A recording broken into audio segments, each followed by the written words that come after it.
Hi there, welcome to Social Guidance. In this video, I will show you how to create shoppable ads on Instagram. So for this, let's open the Instagram app and go to your profile. So now here, let's say we want to sell this perfume here and we want to run a post so that people can directly buy it. So for this, click on boost post. Here it may take few seconds. Okay, so here you need to choose visit your website.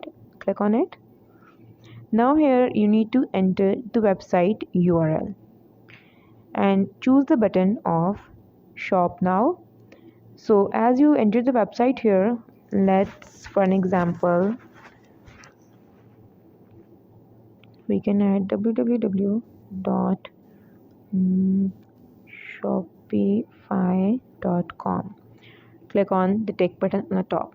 Okay, so now the action button is shop now and the message button is turned off and the website is added. So click on next.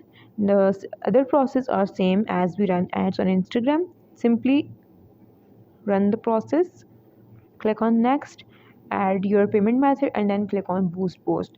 Now when the ad will run, people will get an option of shop now, from where they will be directed to the website. From there they can simply buy the product. In this way you can create shoppable ads on Instagram.